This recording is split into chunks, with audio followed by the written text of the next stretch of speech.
Assalamualaikum warahmatullahi wabarakatuh.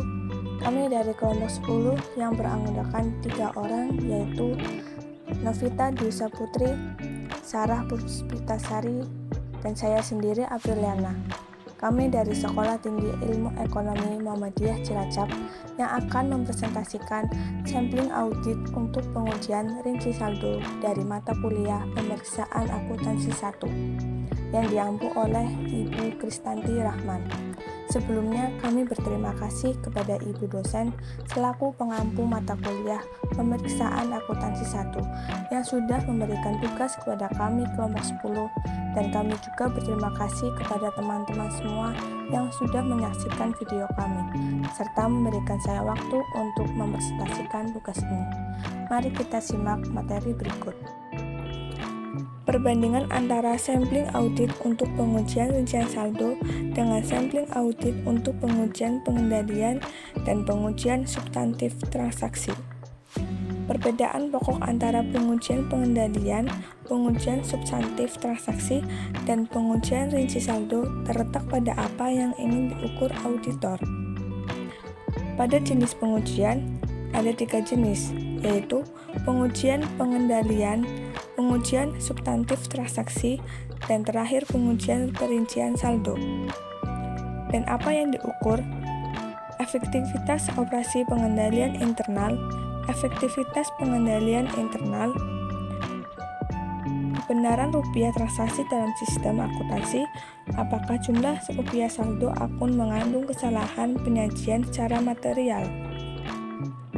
Selanjutnya, auditor melakukan pengujian pengendalian dan pengujian substantif transaksi. Yang pertama, untuk menentukan apakah tingkat penyimpangan dalam populasi cukup rendah. Kedua, untuk menurunkan penilaian risiko pengendalian dan dengan mengurangi pengujian atas rincian saldo. Sampling non-statistik. Langkah sampling audit untuk pengujian atas rincian saldo.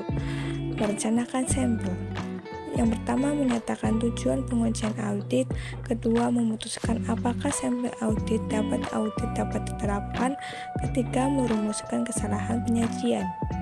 Keempat, merumuskan populasi. Kelima, merumuskan unit sampling. Keenam, menetapkan kesalahan penyajian bisa ditoleransi. Ketujuh, menetapkan risiko bisa diterima untuk keliru menerima. Kedelapan, menaksir kesalahan penyajian dalam populasi. Kesembilan, menentukan ukuran sampel awal.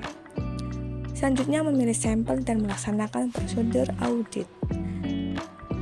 10. Memilih sampel. Ke-11, melaksanakan prosedur audit. Selanjutnya, mengevaluasi hasil. Ke-12, menggeneralisasi dari sampel ke populasi. Ke-13, menganalisis kesalahan penyajian. Ke-14, memutuskan akseptabilitas populasi. Langkah sampling audit untuk pengujian pengendalian dan pengujian substantif transaksi. Yang pertama, merencanakan sampel. Menyatakan tujuan pengujian audit. Kedua, memutuskan apakah sampling audit dapat diterapkan. Ketiga, merumuskan atribut dan kondisi pengecualian. Keempat, merumuskan populasi. Kelima, merumuskan unit sampling. Keenam, menetapkan tingkat penyimpangan bisa diterima. Ketujuh, menetapkan risiko bisa diterima untuk penaksiran risiko pengendalian terlalu rendah. Kedelapan, menaksir tingkat penyimpangan populasi. Kesembilan, menentukan ukuran sampel awal. Selanjutnya, memilih sampel dan melaksanakan prosedur audit. 10. Memilih sampel. 11. Melaksanakan prosedur audit. Selanjutnya, mengevaluasi hasil. 12. Menggeneralisasi dari sampel ke populasi. 13. Menganalisis penyimpangan. 14. Memutuskan akseptabilitas populasi. Melaksanakan prosedur audit. Untuk melaksanakan prosedur audit, auditor menerapkan prosedur audit yang tepat pada setiap unsur sampel untuk menentukan apakah unsur tersebut mengandung kesalahan penyajian. Menggeneralisasi dari sampel ke populasi dan memutuskan akseptabilitas populasi. Auditor harus menggeneralisasi dari sampel ke populasi dengan yang pertama, memproyeksikan kesalahan penyajian dari hasil sampel ke populasi, dan kedua, mempertimbangkan kesalahan sampling serta resiko sampling atau disebut ARIA. Auditor melakukan hal ini dengan mempertimbangkan yang pertama, selisih antara taksiran poin dengan kesalahan penyajian yang bisa ditoleransi. Hal ini disebut kesalahan sampling dihitung. Kedua, seberapa banyak unsur-unsur dalam populasi yang telah diaudit 100%. Ketiga, apakah kesalahan penyajian cenderung bisa saling menutup atau hanya dalam satu arah. Keempat, jumlah kesalahan penyajian individual. Kelima, ukuran sampel. Sampling unit moneter. Sampling unit moneter atau monetary unit sampling atau disebut MUS adalah metode sampling statistik yang karena kesederhanaan statistik dari sampling atribut yang memberikan hasil statistik yang dinyatakan dalam rupiah atau mata uang lainnya. MUS sering disebut juga unit sampling rupiah atau sampling jumlah moneter kumulatif atau sampling probabilitas proporsional dengan ukuran. Perbedaan antara MUS dengan sampling non-statistika. MUS adalah serupa dengan penggunaan sampling non-statistika. Tahapan sebanyak 14 langkah juga harus dilakukan untuk melaksanakan MUS. Walaupun beberapa di antaranya dilakukan dengan cara berbeda. Pemahaman perbedaan ini merupakan kunci untuk memahami MUS.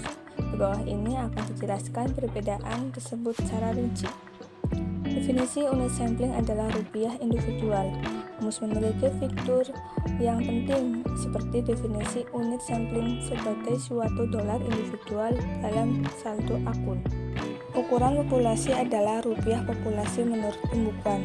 MUS tidak dapat digunakan untuk mengevaluasi apakah item persediaan tersebut memang ada tetapi belum diperhitungkan. Jika tujuan kelengkapan sangat penting dalam pengujian audit, tujuan tersebut harus dipenuhi secara terpisah dari pengujian MUS. Pertimbangan pendahuluan materialitas digunakan untuk setiap akun, bukan kesalahan penyajian bisa ditoleransi. Aspek unik lain dari MUS adalah penggunaan pertimbangan pendahuluan mengenai materialitas untuk menentukan secara langsung jumlah kesalahan penyajian yang dapat ditoleransi ketika mengaudit setiap akun. Ukuran sampel ditentukan dengan menggunakan formula statistik. Proses ini akan dibahas secara terpisah setelah membahas 14 langkah sampling untuk sampling unit moneter atau MUS. Asumsi persentase kesalahan penyajian yang tepat. Asumsi yang tepat untuk keseluruhan persentase kesalahan penyajian dalam unsur-unsur populasi yang berisi kesalahan penyajian adalah keputusan auditor. Auditor harus menetapkan presentasi ini berdasarkan pertimbangan profesional sesuai dengan keadaan yang dihadapi. Generalisasi apabila ditemukan kesalahan penyajian. Hingga saat ini kita berasumsi bahwa sampel tidak berisi kesalahan penyajian. Namun apa yang terjadi apabila ditemukan kesalahan dengan kita menggunakan contoh yang sama dengan di atas tetapi dengan asumsi ditemukan 5 kesalahan penyajian. 4 aspek untuk melakukan generalisasi dari sampel ke populasi seperti diuraikan di atas tetap bisa diterapkan, tapi dengan modifikasi sebagai berikut.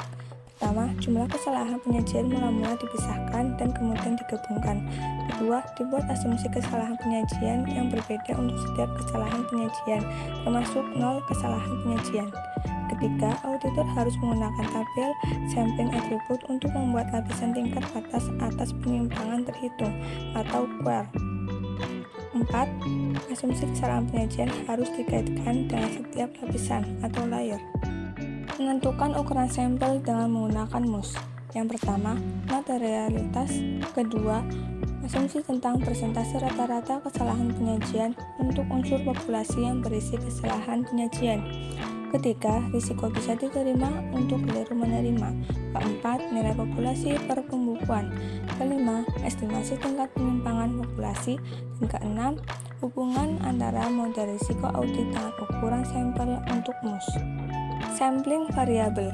Seperti halnya MUS, sampling variabel adalah metode statistik yang digunakan untuk auditor, sampling variabel dan sampling non-statistik memiliki tujuan yang sama, yaitu untuk mengukur kesalahan penyajian dalam saldo akun.